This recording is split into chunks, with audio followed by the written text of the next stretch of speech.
একজন প্রবাসীর স্ত্রী এবং মহিলা মাদ্রাসার মেয়ে কিভাবে এই কাজ করতে পারলো দেখুন। তোমার নাম কি? মাহিদা ইসলাম। বাড়ি কোথায়? কালকিনি। কোন জায়গায়? কাশিমপুর। তোমার আব্বার নাম কি? তুমি কি করো? পড়ালেখা করো? কোন ক্লাস? ক্লাস 8-এ। ও তোমার কি হয়? বয়ফ্রেন্ড? আচ্ছা, তো তোমরা এখানে আসছো কি করতে? ঘুরতে আসছিলা? তোমার আব্বা আম্মা জানে? জানে না? এই তোমার বাড়ি কো?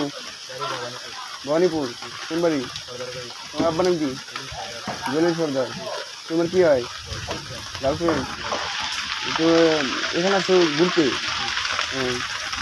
তোমরা ঘুরতে আসছো, তোমার আব্বা আম্মা জানে? জানে না। তুমি কি করো? কোন ক্লাস? ক্লাস 10-এ। তোমরা এখানে আসছো যে তোমার আব্বু আম্মু জানে না, এখন যদি তোমার চলো বাড়ি দিয়ে আসি। বাড়ি যাবে না? ওই তুমি বাড়ি যাবে না? চলো বাড়ি দিয়ে আসি। তোমার গার্জিয়ানের কাছে দিয়ে আসি। কেন যাবে না? বিয়ে করবা? তোমার তো যাত্রী বিয়ের বয়স নেই। তোমার বয়স কত? 16। 16-তে পড়ছে। তোমার আইডেন্টি কার্ড আছে? আচ্ছা, তোমার এই কথা কি তুমি সবার কাছে বলতে পারবা না? বা ওরে পেঁচা দিবা বা সবাই পেঁচাইবা নি? তো চলো তোমার বাড়ি দিয়ে আসি, এইটাই ভালো। তোমার গার্জিয়ানের কাছে কোথাও যাইবা না, এটাই তোমার কথা? ছেড়ে দেবা না?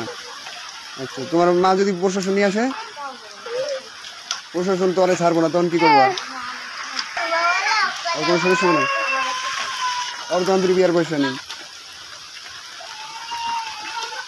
এবার তোর আন্তরিক বিয়ার পয়সা নেই, তোর বাপে যদি না মানে তাই কি করবি? হ্যাঁ, কাজ করে খাবি? নিজের পায়ে নিজে দাঁড়াইতে পারবি?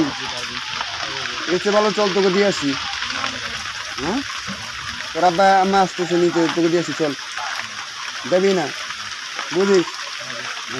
হাই, আমি আফিয়া আক্তার। প্রিয় বন্ধুরা, ভিডিওটা কেমন লাগলো অবশ্যই কমেন্ট করে জানাবেন। আর হ্যাঁ, প্লিজ অনুরোধ রইল একটা সাবস্ক্রাইব করবেন। এই মেয়েটি মাদ্রাসায় লেখাপড়া করে, বুঝছেন? মাদ্রাসায় লেখাপড়া করে ইসলামী শিক্ষা অর্জন করছে। ইসলামী শিক্ষা অর্জন করে মহিলাটি এরকম অবস্থা হইল, সে কি শিক্ষা অর্জন করলো আপনারা বলেন তো? আপনারা অবশ্যই বলে যাবেন যে সে কি শিক্ষা অর্জন করছে। এটা কি শিক্ষা?